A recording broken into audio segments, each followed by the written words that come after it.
tujye tuvugisha ukuri sibyo wenda usibye ko uba uri kumbwira ngo ndigishishwe ngo ndiki sibyo reka mbifate nkaho ndigishishwe ariko umva nkubyiza ukuri mu buzima mu bintu byose bibaho sibyo buri wese agira icyo akunda mari ntukantuke ntabwo then wenda ntabwo ntabwo bankwanze ntukanshitinge ku kintu runaka kubera ko nyine ubwo nibyo nimba nibifiramo ikibazo mafite cyo ukunda ahantu mu kabari kabazo k'amatsiko mubaje n'inshuti yanjye mu kabari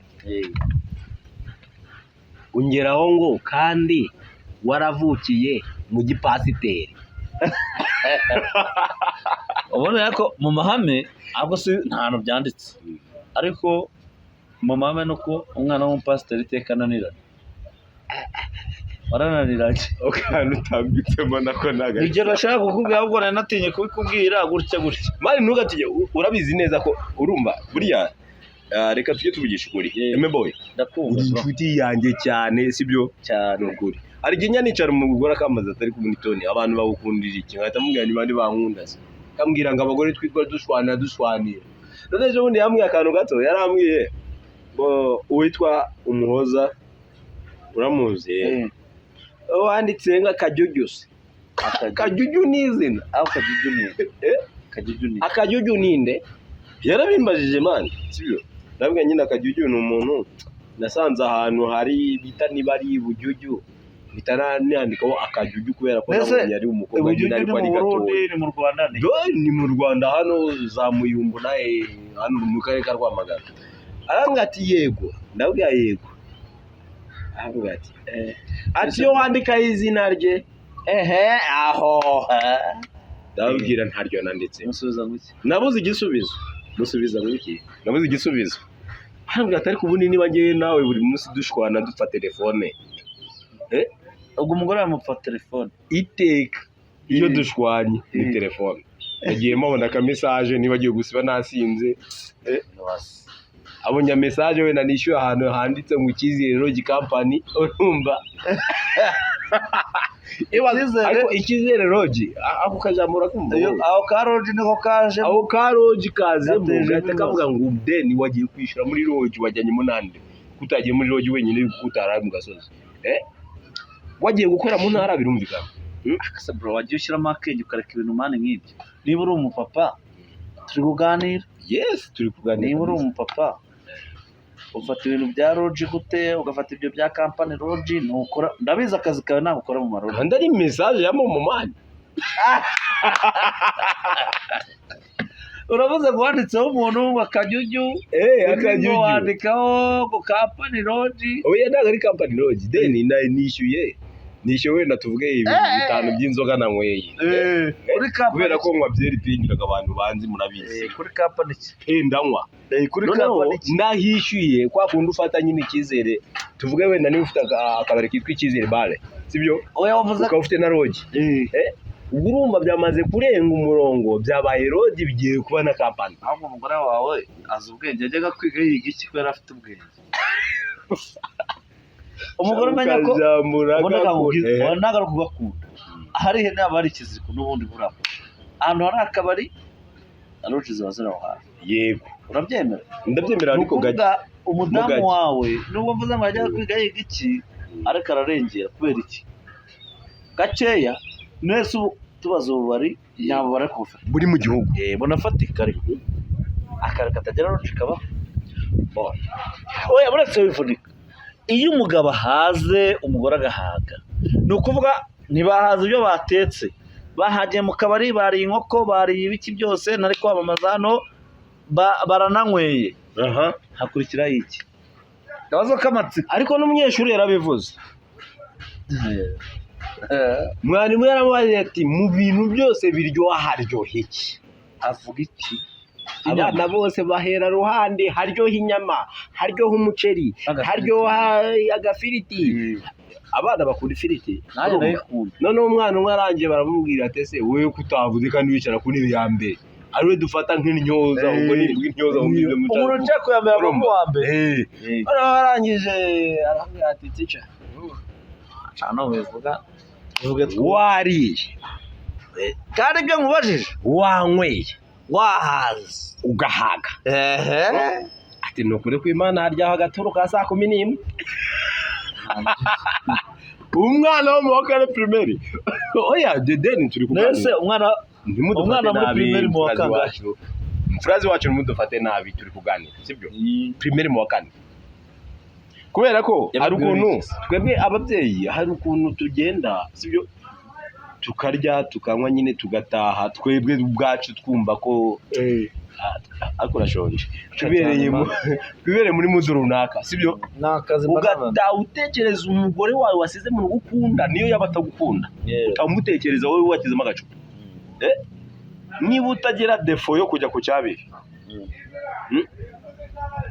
ku cyabiri ubwo ni handi bita ngo ni muri tupuisa ngira ngo wenda ntabwo bakumvise hari agatupuisa hari n'agakupresa puisa se si kiremba agatupuisa n'agakupresa tupuisa jemba numva ari nk'ibiremba bibiri wapi nyine ni ibiremba bibiri ariko buriya reka nkubwira ari umuntu najya puisa se urabyemera ko ari ibiremba ndabyemera puisa nose tupuisa no kuvuga iki nyine tupuisa ni ibiremba bibiri akantu ka bibiri wagiye uragura ukagura nyine kubera ko nyine tunaka wabuze ukugira ndakumva urumva hari n'agakupresa noneho wowe akanga kujya aho hose agataha akaza mu rugo kubera we afite umugore afite urugo rwiza tupuisa na kupresa ni aka bibiri na kabitatu nese man urumva agakupresa oya simujishe ngo wibagire ibyo twaganira ntabwo mbyibagire compressa bara niho ntabwo ari compressa ni kupresa coupe apana kupresa abamo abantu babiri couple sa ni ikintu kidafite harimo wowe ni mu kabari deni wowe n'undi muntu ariko nyine wowe uburetse mwereka sibyo harimo wowe n'undi muntu mufite ibyo mugiye gukora iyo sa nyine nibyo ndi kugusobanura harimo wowe n'undi muntu mufite ibyo mugiye gukorana ariko hari n'undi ku ruhande uri buze kubishyuza amafaranga y'aho muri bubikorere Chamongo rero niba nkubwiye ni kupresa kujya kwiga kwa rero byatumye ugira ubwenge bwinshi uzasara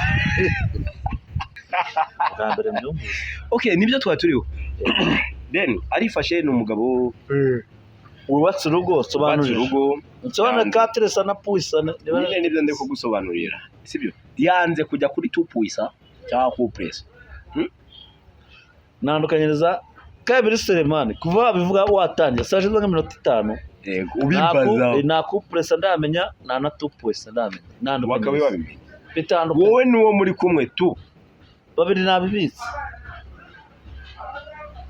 kupresa ni tu ni kangahe kabiri okay couple n'abantu benshi ariko harimo uri wihitemo couple bro ntabwo kunsobanura iyi couple ni babiri nabo kandi uvuze ngo n'abantu benshi harimo uravuze ngo couple n'abantu benshi nabo urahitamo kubera ko utari ku ibyo ndi kukubwira ntacyo iyi couple sabara babiri yego bahuje bamakingana reka mbivuge gutyo bamakingana ubundi akenshi mu rugo rw'abapasiteri cyangwa kwa pasiteri aba ari icyana cy'ikirara yabyaye ubwo rero ubishatse kuvuga ko muri barindwi ari njye wavuyemo niwe kirara none ikimbaza ari nanjye mwana wa 6 sha wa 7 n'umukobwa ariko ni umwana mwiza uwo mukobwa rero niwe uzaza ndanamusuje kabisa respect kuri we amuriye oya n'umusirikare n'ingabo y'igihugu ntabwo yakubagana n'umukobwa ariko n'ingabo y'igihugu ndetse bro ibyo twari turi kuganira byo kuzanamo ingabo y'igihugu byakureba nyine impamvu ntabwo yananirana ngo nanjye nanirane ngenda nanirane yuko ni marine ariko atari marine yayindi yo muri twaganiraga neza ariko uzanyemo ingabo y'igihugu ariko tujye tuvugisha reka duhindure sije okay duhindure sije ngambwira ukuntu uri umwana kwa pasiteri ukaba warananiranye ni ibintu bibaho ni ibintu byikora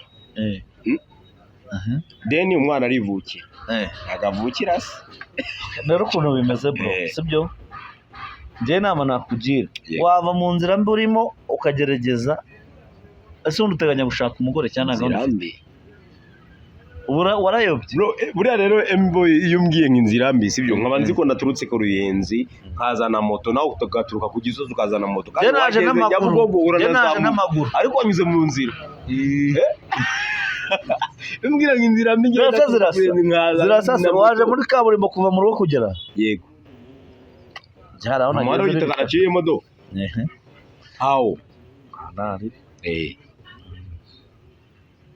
ahubwo we mbwira icyo bita inzira mbi ni uguca cyangwa ugacisha oya guca cyangwa ugacisha ubuzima bwawe aho utagakwiriye guca tubavugisha ukuri urabona umuryango wo gusohoka cyangwa kwinjira n'uwo hano turi nyine wowe ushatse guca hano icyo bita inzira ya bugufi ninjira njyahe cyangwa nsohoka njyahe ni urugero ushatse kuza hano cyangwa urasohoka kuvuga nyine ninjira byumve neza mu kinyarwanda urasohotse cyangwa urinjiye yego ushatse gusohoka utubare winjire hano mu nzu gusohoka no kujya hanze yego abo bantu ndahita nguha agastori noneho kambaye ufite imyaka 15 bivuge hanze nkumva ko hanze y'igihugu cyanze nyine ngiye barambwira ngo hanze muri Amerika nkumva ko muri Amerika nta mazi abayo reka mbivuge gutyo hanze abimbwa n'indaya n'abarozi numva ko nyine ari hanze ari mu mashyamba ari mu biki ari ibintu nk'ibyo bira ukunda hanze se ntabwo makunda bro ariko nyine ubu nsigaye makunda yuko namenye ko hanze umuntu ajyayo akabera yo mu diaspora bakazaza bagwa bati uriya no mu diaspora ni mu diaspora bani rone se tuvugisha urukunda hanze ntabwo nkunda hanze abo nkunda ba diaspora man ahubwo mbabwire nkawe none ubu ikibazo cyako kubaza shaka kumenya yego tubeseriye noneho ubu tugiye then twinje mu kiganiro uyu ni MC Tony uyu ni Emeboy kabisa n'umuntu mukuru akunda kwivuga aranabishobora ubwo reka twinjire mu kiganiro nyirizina cyane Emeboy mbabarira umbwire ikintu ugiye kumbaza tugiye kuganira ku kintu cyitwa diaspora niho kizanye diaspora ninjye ukizanye noneho byari binandimo deja ntago bimvuyemo rero bro iyo umuntu avuze diaspora waba uri kubiganira n'umwana wo ku ifishi aho ukomoka yego waba uri kubiganira n'aho wageze ku ifishi ni ukuvuga umuntu avuka nyine ku ifishi y'umuryango aho uvuka wowe noneho haba no kubivuga uganira wenda n'umunyakigali cyangwa umuntu uri mu yindi mijyi itandukanye yaravuye iwabo akajya guhigira ubuzima ndashaka ko tuganira kuri diaspora nk'uko ubivuze bro ndashaka kumenya yego diaspora ubwo ndagera ubu ngiye kukubaza uhumeze nk'umutumirwa ngende umunyamakuru turi kuganira ntacyo reka tubikore gutyo ariko ibyo mbona ntasobanukiwe uzajya umbaza nzajya nkubaza ubaza ibyaza bari mwarimu ngende mwarimu tuvuge ikinyarwanda ariko ukora ibyaza ngo gacumba karitse sinzi ukuntu babivuga ngo ateka ubugari ngo afite imboga sinzi akabigira kabizi akabigira kabizi nongeye kuvuga ibintu wavuze ntabwo mbivuga ubwo yagira abone reka tubireke ariko uragira umuntu uri kureba ikiganiro we natakireba ariko urya gahitange ibyo rero nongeye kubivuga atera indabo ndashaka kukubaza rero iyo wumvise ijambo diaspora wumva iki diaspora mpita numva ko nyine ari umuntu tuba hanze utaba mu nzu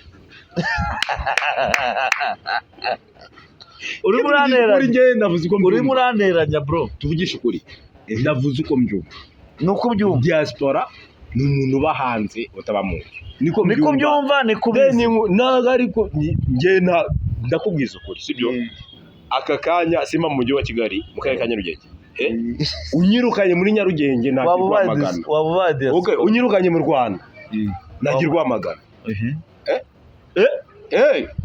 bakwirukanye mu Rwanda unyirukanye mu Rwanda ntakirwamagana cyangwa nkagira uriro ntabwo ari mu Rwanda se nini ntabwo mbizi kubera ko nta handi hantu nzi uretse mu Rwanda nicyo nshatse kukubwira none se umubwire ngo nahita njya muri Mozambique kandi ntazi Bromberere ukamfasha ukagakungura ukasobanura diaspora ari iki ko aribo bizanye diaspora nakubwiye ntabwo banje ndakubwira ngo mbere numvaga ko nyine umuntu uba muri Amerika bavuga ngo nyine ngo ngiye hanze ngo nakatishije ijya muri Amerika sibyo ukatisha ndabizi yuko ari ukugenda wari ugafata itike wafatiye icuguti ngira ngo mwese murabikizi turabanyarwanda sibyo wafatiye icuguti wafatiye iki ariko diaspora ukamira ugiye hanze kandi nzi ko nsoka mu nzu ngiye hanze nyine hanze na hantu hari hanze y'inzu nyine hanze kuneranya n'abandi bana nagomba gungudira navuze ni hanze abimbwa n'indaya n'abarozi hanze ngewe umfashije muri nta mazahari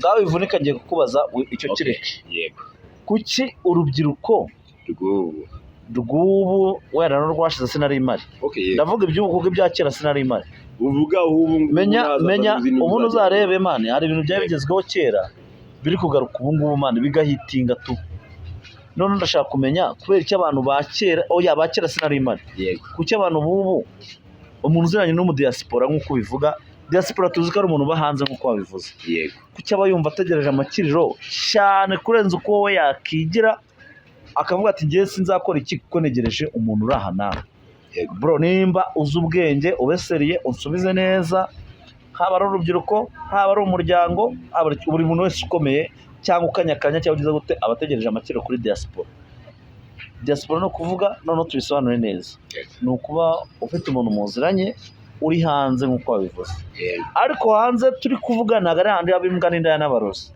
no aho ndabanza mbibabwire mwebwe mudukurikiranye ndasobanukiwe ni hanze nyine ni hanze atari mu nzu uri hanze utari yego oya nyine mu nzu reka duhafate nk'igihugu buriya reka urakoze cyane buriya nubwo nagorama ariko mba nzi neza ko ndi buze kugororoka ugora mu bishaka niba ugora mu bishaka se ubu tuba ari umunyarwanda avuye hano akajya mu Bugande yego ni umudiyasipora uwo ari hanze ni umudiyasipora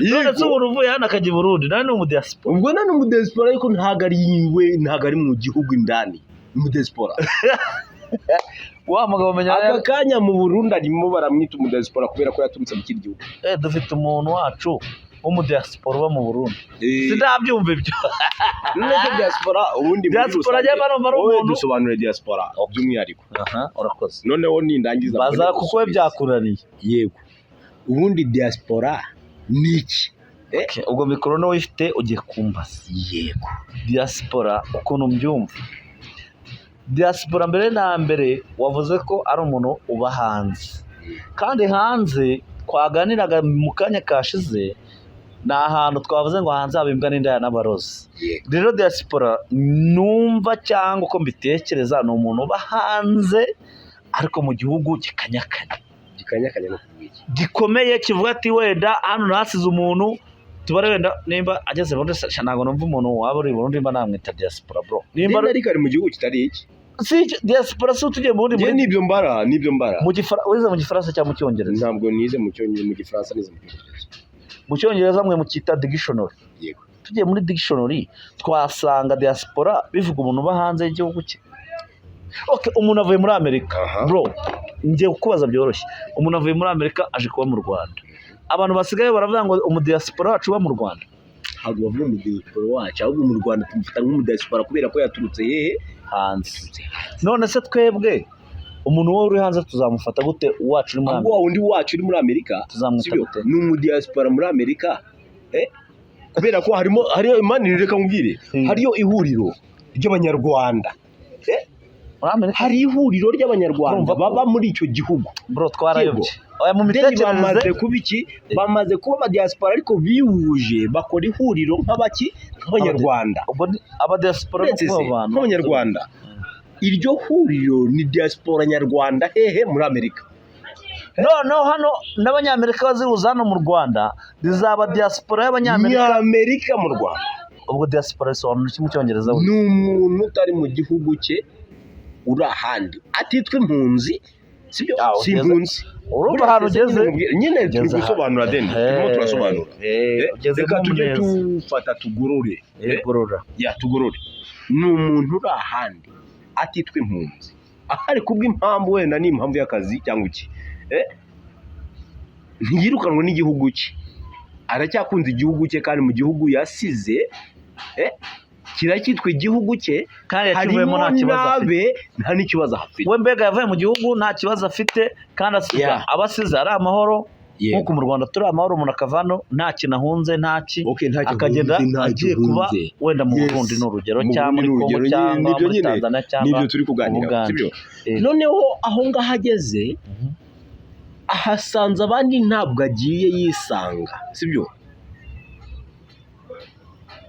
afite ahasize afite n'ahagiye afite abahasize kandi bari mu mahoro nta kibazo na kimwe afite n'aho agiye kandi afite abahasanze yego ahasize ni amahoro n'ahagiye n'amahoro si ubuhunzi ntagahunze then ni umudiaspora kubera ko asanze y'abandi ubwo ni ukuvuga njye numvaga ukuntu nabyumvaga rero biracuramye. Njye numvaga ko mu diaspora ari umuntu ufite amafaranga uba hanze y'u Rwanda byonyine. nabwo bicuramye. Oya iyo biba bicuramye buretse Ko byumva se bose iyo biba bicuramye ntabwo wari kumbaza kuriya deni nacyo nicyo kintu tugiye kwinjiramo. Urubyiruko gute ngewe ubwanjye niba ndi hano nka Tony ari utegereje amakiriro, numva ko wa wundi wanjye wagiye hanze ari we ntegereje amakiriro. iyo bavuze hanze ngira ngo numva mu Burundi, mu Burundi ni hanze y'u Rwanda. iyo bavuze hanze ntabwo numva muri Kongo. Kuki bavuga hanze ukumva hanze y'urugi y'inzu utahamo? Oya uretse wumve ibyo ngibyo. Okay, umuntu aje akagira iwawe mu rugo udahari. Nujya mu nzu urashatse kuzana bya bindi navuze kare tutari bugarukeho. Nyine rero ngo hanze haba iki n'iki. Oya no, turi kuganira noneho hanze ya diaspora. Njye yavuze hanze n'umuntu uri Zambia, banza wumve se umuntu uri muri Afrika. Aka kanya reka twicarane, sibyo? Reka twicarane ngutazira mu Kirundi, sibyo? Ntazira aka naka na kariya. Ubwo uri umushinga ntahe mu Kinyarwanda? Reka mba umushinga ntahe mube basi. Yego. Ako nsobanura uburyo ki ubwo uhita umbona nk'umudiaspora impande yawe kugira ngo tuganire duhuje. Ubugere uri umudiaspora? Njyewe ndi umudiaspora w'umunyarwanda. Oya ako shaka kandi unyise umurundi kandi oya nanjye ndashaka kubaza. Yego nyine oya buretse wowe uri umudiaspora nanjye ni umudiaspora w'u Rwanda mu Burundi. Uri umudiaspora w'u Rwanda mu Burundi kandi naje mu Rwanda. Wowe waje mu Rwanda ugise wumva waje mu Rwanda ngiye ntaza mu Burundi nka diaspora. Utenyewe nicaye Nyamirambo warangiza ukambwira okay twicare mu Kirundo. Ibyo ni ibanga ryanjye nawe ariko aho tujye mu Kirundo. Ubwo tujye gukina cyatuganire. Okay tujye mu Kirundo. Yego uri kuvuga ko turi mu Rwanda. Ujye ntabwo ndi diaspora kuko waje wenda iwanjye. Nagusanze wawe. Iwanjye iwacu. Reka ngaho tubifate noneho nagusanze iwanyu ubwo na diaspora w'umunyarwanda mu Burundi. Yego. Saba akira diaspora iwanyu rero sasa. Nakire diaspora wacu. Yego diaspora njyewe noneho rero iri mu Kirundo. Ugiye guhita oya mu Kibitoke. Mu Kibitoke. Ubu uri mu Kibitoke. Uri mu Kibitoke. Ndabizi ukunda ibitoki no nkunda. Karetse ibitoki naje mu Kibitoke. Mu Kibitoke. Shaka ko noneho unsobanura diaspora niki yuko ni wowe wabinzanye. Diaspora kuntu je nabyumvaga. Mu Burundi hano turi mu Burundi. Mugira diaspora. Yego. Diaspora ntabwo ndumva umurundi uvuga ngo dufite diaspora iba mu Rwanda. Sindumva umudiaspora uvuga ngo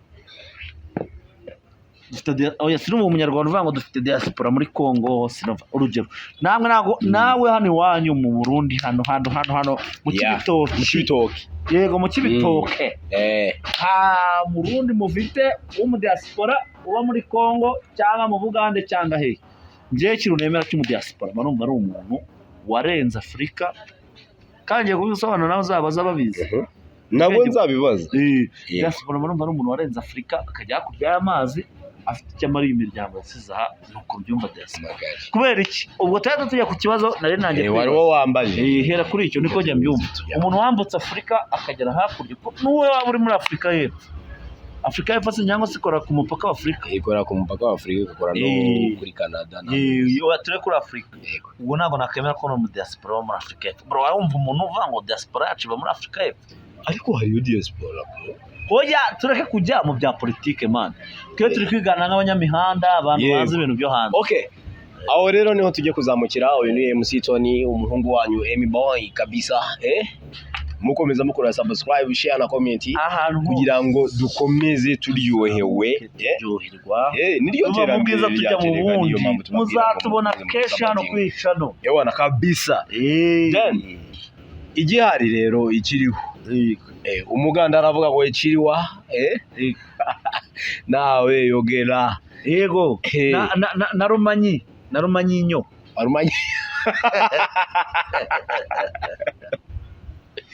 nyine igihari sibyo. Ntago umwana w'umuhungu niba akura yumva ko mu Rwanda dufite imirimo bro. Niyo wabo oya ntabwo uri mu Rwanda. Okay reka dufate mu Rwanda, reka dufate Kibitoke, reka dufate hehe, reka dufate Afrika by'umwihariko sibyo. Wibivanga Afrika dufite akazi aho bigeze uvuze ko ikiganiro cy'ukorera he nyine nta kibazo. Reka dufate Afrika yose twebwe ubwacu dufite akazi n'akandi kubusaye. Twakora tukanakora ibirenze iby'amahanga atekereza. Urakoze cyane. Iby'amahanga atekereza ntago ngewe w'imyaka 30 cyangwa 20 cyangwa 18 nziyumvamo ko ntegereje imbaraga ku muntu wanjye uri hanze, reka mbivuge mu buryo mbega ubwo ndumva wahise winjira mu gisubizo cy'ikibazo nari nakora. Ikibazo wari wambajije nibyo nakusubiza, sibyo? Hari byinshi nakora nkageraho ngewe ubwanjye numva nabasha kugera. Ndi mu gihugu gifite umutekano, niyo nacuruza amabuye, amabuye aya ngaya bubakisha fondasiyo y'inzu, yego, niyo nacuruza umucanga, ni gute ngewe ubwanjye numva ko ntagera aho ngomba kugera. Then ibi ngibi ni ibintu twishyizemo, yego, ariko si cyo gisubizo cy'ubuzima bwacu, si nacyo gisubizo cy'iterambere ryacu. Igihari, reka dukore tutitaye kuri diaspora. Mbega diaspora, ubwo nsobanure mbere na mbere wanze wemere ko ari umuntu dusoza. Yego, turi gusoza nta kibazo, kuko niwe uyoboye. Nubwo ubundi zitukamo nkuru, ubu ngubu umuntu uzabona nisha ibintu hano mu iki kiganiro azatuka, we ntabwo ari njye. Ni njye yatuka? Yego. Ndashaka kumenya, wemeye ko diaspora ari umuntu uba hakurya ya Afurika? Icyo kintu wacyumvise? Apana kujya muri biriya wavugaga. Reka nkubwire, sibyo? Buriya rero ntabwo ndi wa wundi uvuga ngo nzemera mbonye cyangwa nzagira nti, sibyo? Reka mbyemera ariko nzabaza n'abandi. Mbega no kuvuga tubicumbikiya ubutaha tuzahera kuri diaspora, tumenye turebe n'ibitekerezo, tubaze n'abandi turebe n'ibitekerezo, ariko mujye mukora. Niyo mpamvu nababwiye ngo comment, muri comment bibirakenewe. Tubwire diaspora ari iki? Uzi ngo diaspora